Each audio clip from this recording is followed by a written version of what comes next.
And more breaking news coming in. 2020 Delhi riots. Accused and former AAP councillor Tahir Hussain gets custodial parole to file nomination for the Delhi elections. He has been fielded by the AIMIM from Mustafabad. However, the Delhi High Court has denied interim bail to Tahir Hussain. That is the big piece of breaking news that's coming in. He has been granted custodial parole to file his nomination from Mustafabad, where he's being fielded by the AIMIM led by Asaduddin Owaisi. Remember, the AIMIM came under a lot of controversy for fielding Tahir Hussain, who is one of the main accused in the 2020 Delhi riots case. To get more details, I'm joined by my colleague Ananya Bhatnagar on the broadcast. Ananya, over to you.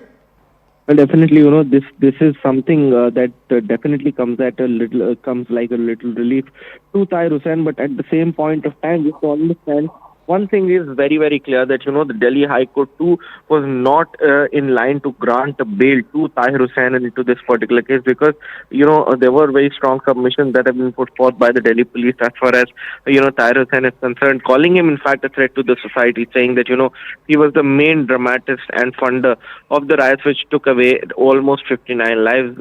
And that's exactly why, there has only been a custody parole that has been given because, the custody parole is a very, very stringent, though you are out, but definitely you are still under a lot of scrutiny because you would be surrounded by officers, and there are certain conditions like that. He'll not have access to any kind of phone or landline or internet. He cannot interact with anyone except for the nomination officers.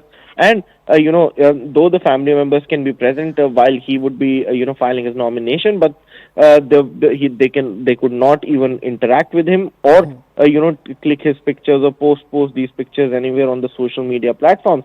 Rather, he can also not interact with the media or his family members, is what the Delhi High Court has gone on to say. But, Ashman, there is one more catch to this whole matter, that tomorrow he will have to seek, in fact, a custody parole or a bail in, FIR 59 of 2020 as well, which is one of the most, the major cases as far as the whole Delhi riots is concerned, because the FIR 59 concerns the larger conspiracy. While this bail, this custody parole that has been granted is in fact Ankit Sharma's murder case, the IB officer who had lost his life during those riots. So if at all, the trial court does not grant him this custody parole, then the tables might turn as well for Tahir Hussain tomorrow. Right, so marginal relief, but he's not out of the woods yet. Thank you, Ananya, for decoding that for us. He has been granted this custodial parole by the Delhi High Court to file his nomination, but with multiple restrictions. So, as Ananya was pointing out, there is some marginal relief for Tahir Hussain, but clearly his legal troubles are far from over. We will continue to track all the developments coming in. For now, a quick break. More news and updates on the other side. Stay tuned for the glimpses from the Kumbh Festival.